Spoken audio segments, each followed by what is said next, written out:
आप देख रहे हैं राजपथ, क्विंट हिंदी क्विंट अंग्रेजी पर हमारी ये खास बातचीत हो रही है झारखंड के युवा मुख्यमंत्री हेमंत सोरेन से। झारखंड में अभी तक कोरोना के मामलों की संख्या तो कम है, लेकिन जैसे ही माइग्रेंट वर्कर्स का जाना पूरे देश में शुरू हुआ है, तो जो राज्य बचे हुए थे वहां पर भी अब ये तादाद तेजी से बढ़ रही है। मैंने नोटिस किया है कि हेमंत सोरेन जब से ये बात सामने आई तब से अपने राज्य में तैयारी में लगे हुए थे। इसीलिए जायजा लेना जरूरी है कि एक झारखंड जैसे सुंदर राज्य, अमीर राज्य, लेकिन पिछड़े राज्य में इस वक्त क्या हालत है। हेमंत जी, आपने हमारे लिए वक्त निकाला, बहुत शुक्रिया आपका। सबसे पहले तो हम यही जानना चाहेंगे कि कोरोना केसेस का हाल इस वक्त झारखंड में क्या है। धन्यवाद संजय जी। पहले तो हम आपको बता दें, आपने एक बड़ी बात कही। मैं उस बात को हमेशा सोचता रहता हूँ, सोते जागते भी। अमीर राज्य भी है, पिछड़ा राज्य भी है, और ये दोनों शब्द आपस में बहुत टकराव की स्थिति पैदा करते हैं। मैं बहुत परेशान रहता हूँ इससे कि अमीर होते हुए भी हम गरीब क्यों हैं, और आज इस पिछड़ेपन में, जो इस संक्रमण में जो हम फंसे हैं, ये संक्रमण से निकलने के लिए आज कितनी जद्दोजहद करनी पड़ रही है। कितनी, मतलब हर एक रुपया के लिए केंद्र सरकार की आस लगाओ, हर एक रुपया के लिए केंद्र सरकार की आस लगाओ। बड़ा ही विचित्र है। खैर, वो सब चीजें पर भी हम लोग आगे आएंगे। जब केंद्र सरकार से हम लोग अभी आगे बातें बढ़ेगी तो ये सारी बातों को भी मैं अब मुखरता से रखूंगा, और कई चीजों पर उनके साथ जरूर वार्ता करूंगा कि आखिर ऐसा क्यों हो रहा है हमारे राज्यों के साथ। और हमारे लिए यहाँ पर जो कोरोना का स्थिति है, मैंने पहले भी कहा था कि हमारी जो समस्याएं हैं, समस्या अभी शुरू हुई है। समस्या पहले तो नहीं के बराबर थी, और अभी हम लोग लगभग 450 के लगभग संक्रमण की संख्या है। और मैं संक्रमण की संख्या देख करके मैं बहुत ज्यादा आश्चर्य नहीं हूं, क्योंकि मुझे उम्मीद थी, और हो सकता है इससे अधिक भी हम जाएंगे।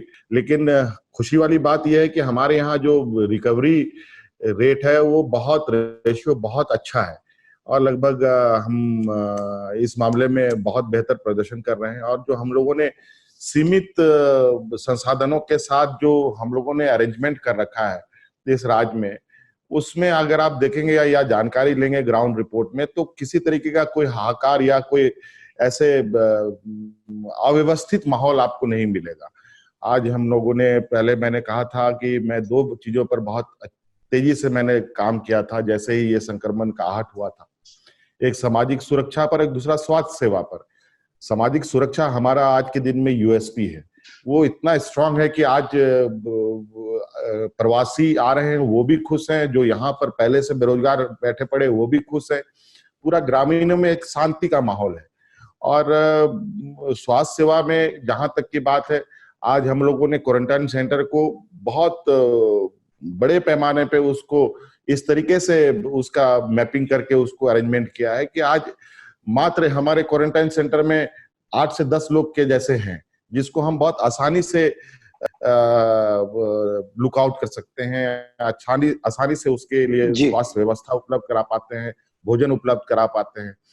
आज हम लोगों ने लगभग पूरे राज्य में जो क्वारंटाइन सेंटर जो जिले मुख्यालय में हुआ करते थे, या पहले रांची राजधानी में होता था, मतलब गिने चुने हुआ करते थे, अब इसको हम लोगों ने पंचायत स्तर तक बढ़ा दिया है। पंचायतों के अंदर ही उन पंचायतों के लोगों को क्वारंटाइन किया जाता है, और जहां उनकी संख्या 8 से 10 रहती है, और बड़े सुंदर ढंग से लोगों को हम लोग मैनेज कर रहे हैं।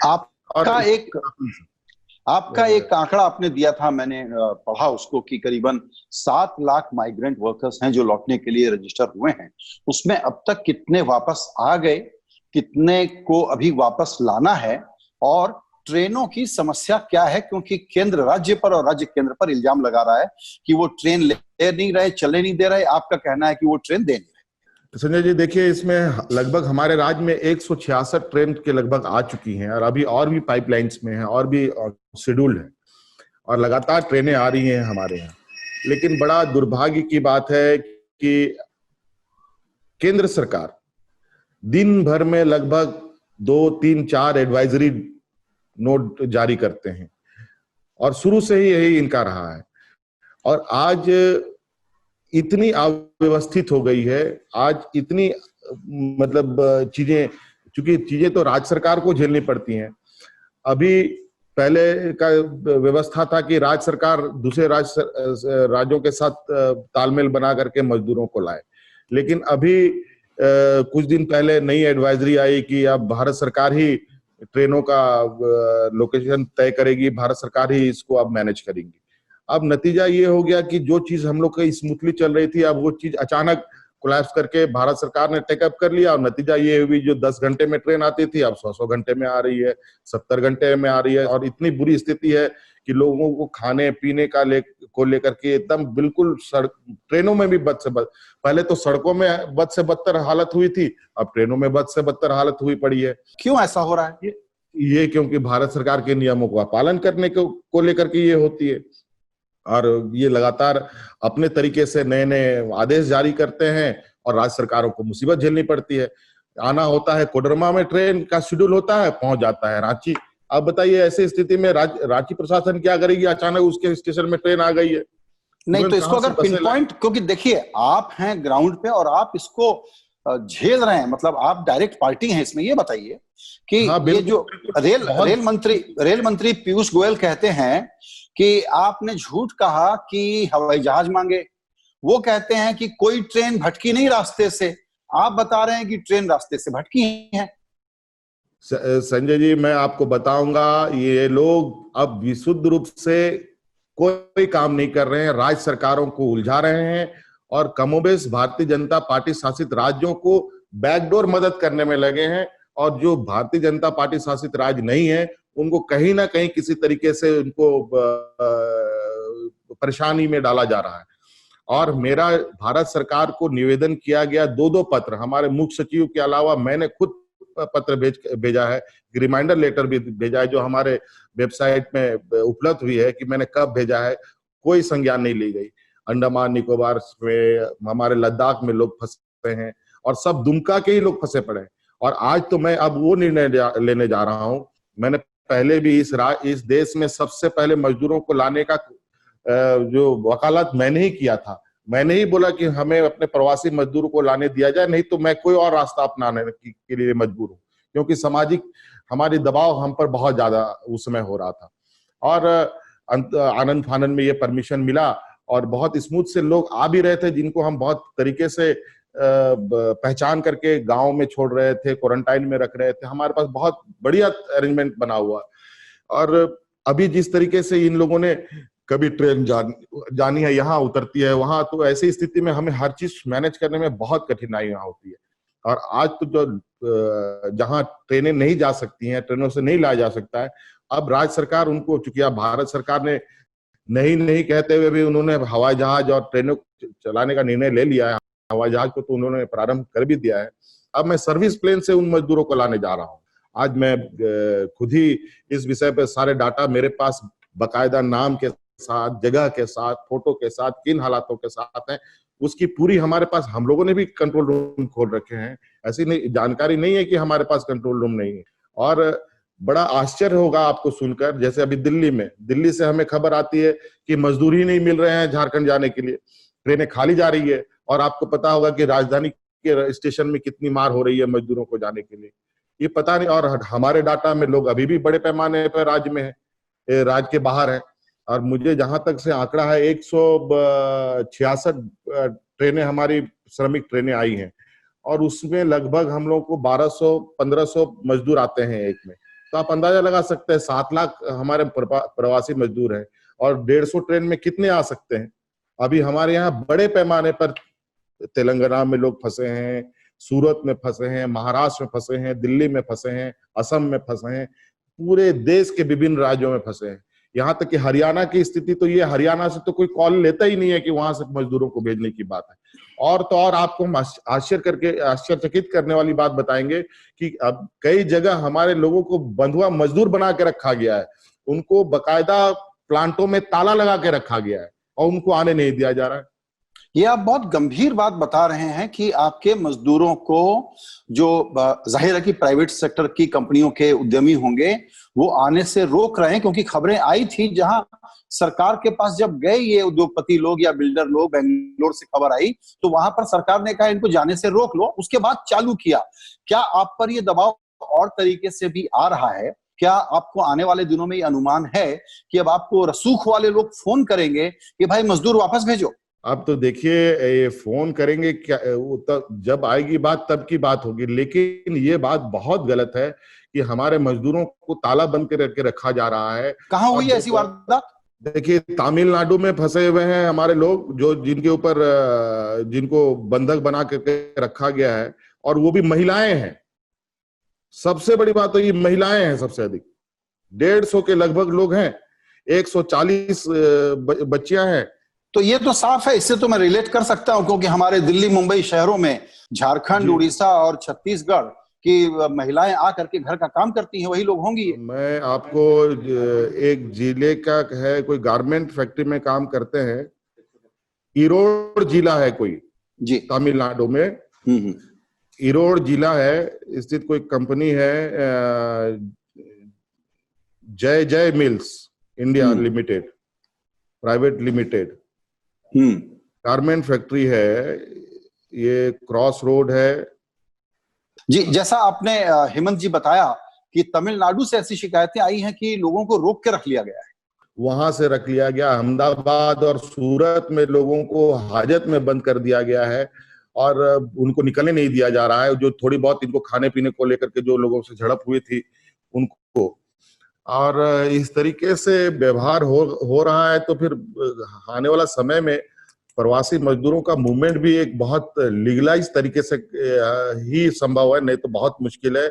जो आज देश ने एक नया चेहरा देखा है अमानवीयता का, वो बहुत पीड़ादायक रही है।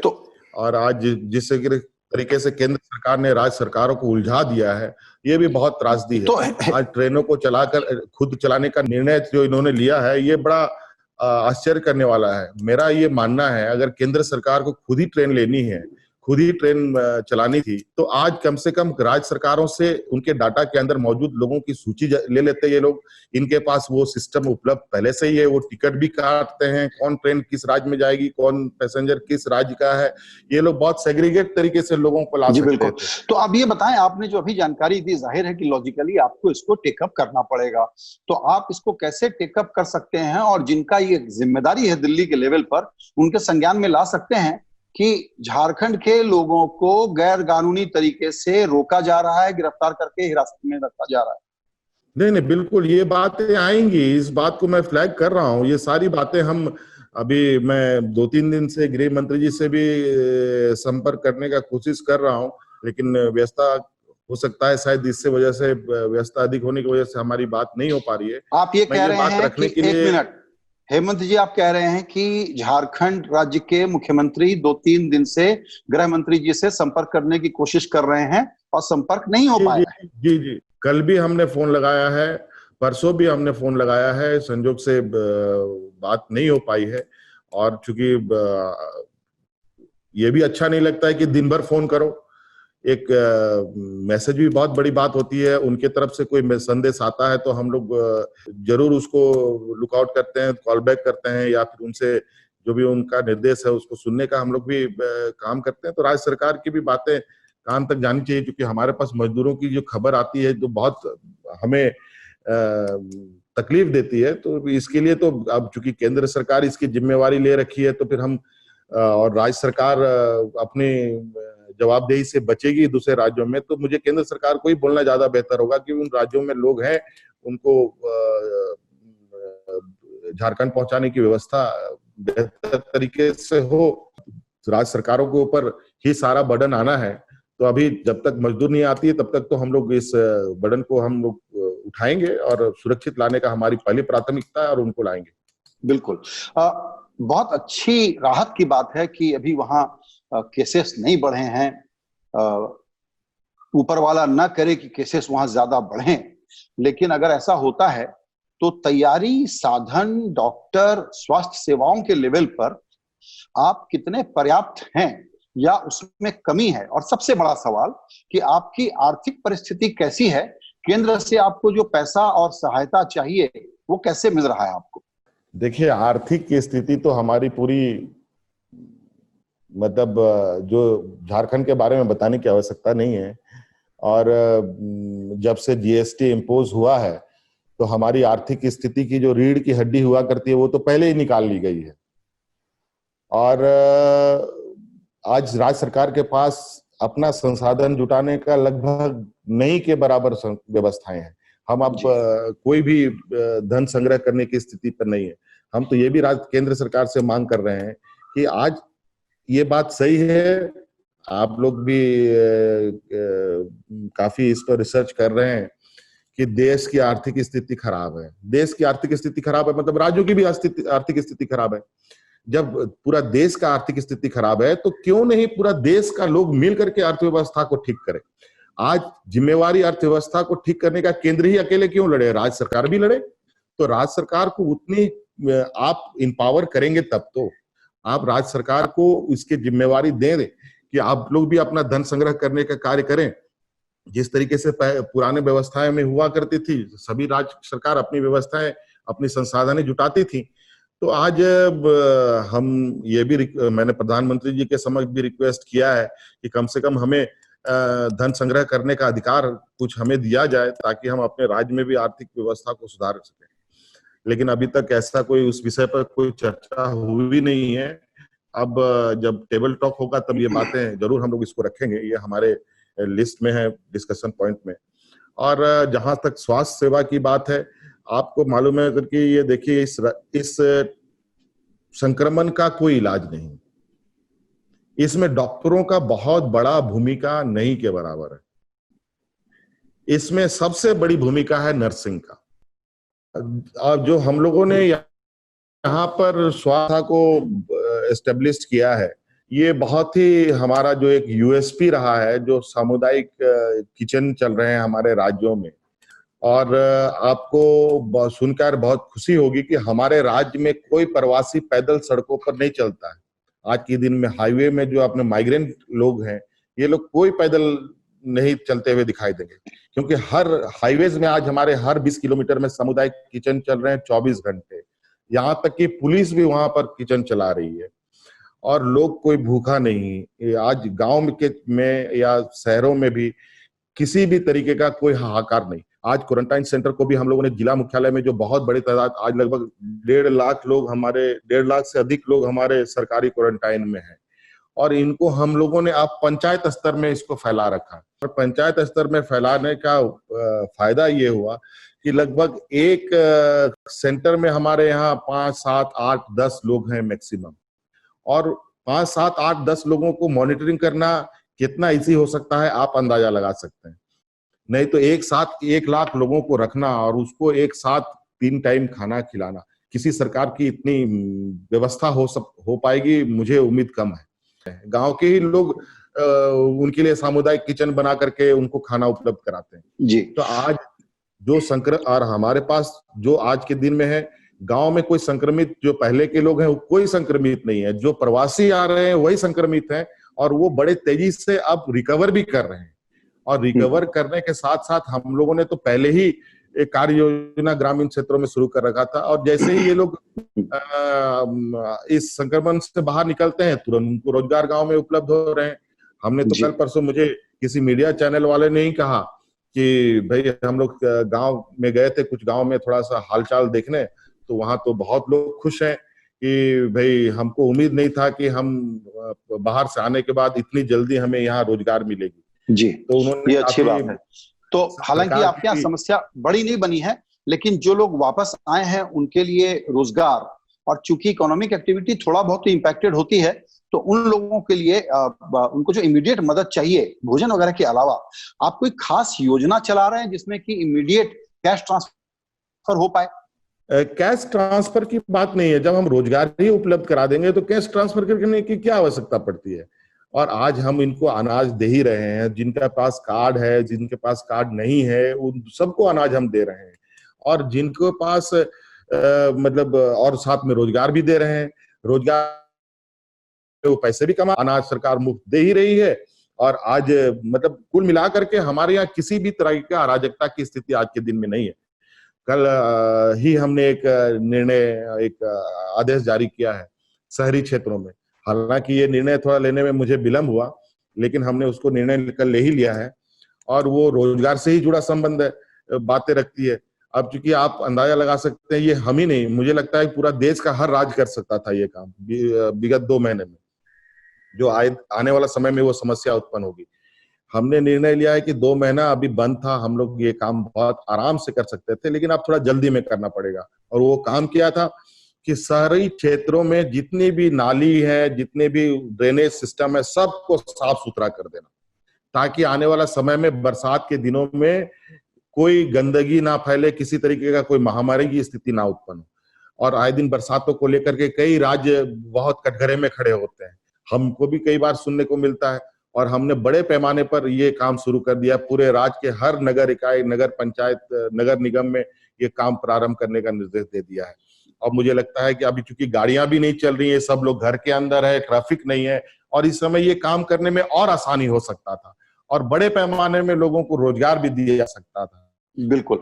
आपसे चलते चलते फिर एक सवाल पूछूंगा हेमंत जी, वही सवाल कि जो राज्य और केंद्र में इश्यूज आ रहे हैं, जो ट्रेनों का आपने हाल बताया, मजदूरों का बताया, मैं फिर से एक सवाल पूछना चाहता हूं। हर नेता बोलता है कि युद्ध का समय है, राजनीति नहीं करनी चाहिए, अभूतपूर्व संकट है, इंसानियत का संकट है।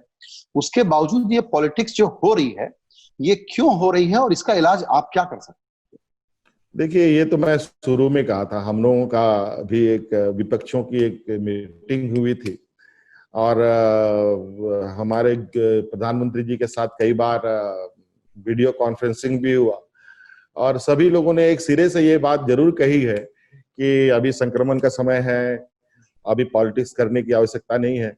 लेकिन पॉलिटिक्स ना हो तो फिर कोई समस्या ही ना हो, नहीं होता आज के दिन में देश में, मैं ये समझता हूं। और आज ये समस्या इतनी उत्पन्न हो गई है, और ऐसी स्थिति में मैं समझता हूं ये पॉलिटिक्स का भी एक हिस्सा है, जो आज ये समस्या आज विकराल रूप धीरे धीरे ले रहा। आज मैं इस बात के पक्ष में जरूर आपके साथ हूं कि आज के दिन में पॉलिटिक्स नहीं होना चाहिए। आज मैं बीते बातों, आज कई ऐसे निर्णय हैं जिसको आप देखेंगे कि पूर्व में लिए गए निर्णय गलत रहे हैं, जिसका वजह आज खामियाजा देश पूरा भुगतने जा रहा है। आने वाला समय में ये लोगों के संक्रमण की संख्या घटने नहीं जा रही है, ये बढ़ने जा रही है। कौन से फैसले अगर आप बताएंगे तो अच्छा होगा, क्योंकि ये जागरूकता फैलाता है। अब जैसे अब लोगों को विभिन्न राज्यों में छोड़ने की बात हो रही है, विभिन्न राज्यों में छोड़ा जा रहा है, प्रवासी मजदूरों को भेजा जा रहा है। आज ऐसी स्थिति क्यों आ गई? अगर लॉकडाउन के पहले ही अगर 1 हफ्ते का ग्रे एरिया केंद्र सरकार देशवासियों को दिया रहता, तो मुझे लगता है कि सभी लोग अपने अपने घरों की ओर आ जाते। कई देशों ने ऐसा काम किया है कि लॉकडाउन से पहले अपने देशवासियों को कई दिनों का ग्रे टाइम दिया है, जहां सब लोग वापस अपने अपने देश चले गए। आज हमें जहां का तहां रख दिया। अब नतीजा ये हुआ, जो लोग संक्रमित नहीं थे वो भी संक्रमित हो गए। अब तो ये वाली बात हो गई कि पूरा शरीर में धूल लपेट लिया, उसके बाद सब लोगों को भेज दो। और जब हम 500 लोग थे तो उस समय आप लोगों ने लॉकडाउन रखा, और जब हम 80,000 1 लाख से ऊपर पार कर गए तब आप लॉकडाउन खुला पड़ा है। अब ऐसी स्थिति में तो राज्यों की परेशानी बढ़ेगी, और आज दूसरे राज्यों से लोगों को भेजने का कारण क्या पड़ा? आज इतनी लोग इतने परेशान क्यों हैं कि गुजरात से, महाराष्ट्र से, दिल्ली से मजदूरों को भेजो? आज वो इसलिए क्योंकि हम लोगों ने मजदूरों के प्रति कोई संवेदनाएं नहीं दिखाई, और आज मजदूरों की स्थिति हुई स्थिति में चली गई कि अगर वहां मजदूर होते तो शायद उस राज्य को संभाल पाना बहुत मुश्किल होता, और एक खून खराबे की स्थिति आ जाती। और आज अपने राज्य को बचाने के लिए मजदूरों को भेज दो। आज अपने राज्य में अपने मजदूरों के साथ जिस तरीके से लोग व्यवहार कर रहे हैं, अपने प्रियजनों की तरह उनका आदर सत्कार कर रहे हैं, जिस तरीके से हम उनका देखभाल कर रहे हैं, जिस तरीके से हम उनको क्वारंटाइन में रखते हैं, जिस तरीके से हम उसको अनाज दे रहे हैं, जिस तरीके से समुदाय किचन की व्यवस्था हमने उनके लिए की है, अगर ये व्यवस्था उन राज्यों में होता तो शायद मजदूर भी आज सुरक्षित और बिल्कुल ये सहज महसूस करते। ये बड़ा सवाल है हेमंत जी कि क्यों बड़े बड़े शहर, औद्योगिक केंद्र कुछ लाख मजदूरों का ख्याल नहीं रख पाए, खाना नहीं दे पाए, उनको शेल्टर नहीं दे पाए, और ये बताता है कि हमारे गवर्नेंस की हालत कैसी है। आपसे बहुत अच्छी बातचीत हुई हेमंत जी। आपके लिए मैं यही शुभकामना करना चाहता हूं कि आप बहुत जम करके और दम लगा करके काम करें, और ये जो मिस गवर्नेंस का वायरस है, मिस गवर्नेंस का और खराब पॉलिटिक्स का जो वायरस है, ये आपको ना पकड़ पाए कभी। बहुत हम लोग इसमें सुरक्षित हैं, हम लोग नीचे से उठे हुए लोग हैं, और हम लोग को पता है खासकर ये राज्य आदिवासी, दलित, अल्पसंख्यक बहुल राज्य है, और इन वर्गों को संरक्षण कितनी मिली है, संविधान में तो संरक्षण मिला है, लेकिन हकीकत में कितनी मिली है वो आज दिख रहा है। आजादी के बाद पहली बार कि आज सड़कों पर लोग, बच्चे जन्म ले रहे हैं और बच्चे मर भी रहे हैं, ट्रेनों में लोग मर रहे हैं, पटरियों में मर रहे हैं। ये स्थिति है आज इन वर्गों का। बिल्कुल। आप को बहुत बहुत शुभकामनाएं। आगे बड़ा मेहनत का समय है आपके लिए, और आपने समय निकाला हमसे बातचीत के लिए, आपका बहुत धन्यवाद। जी धन्यवाद।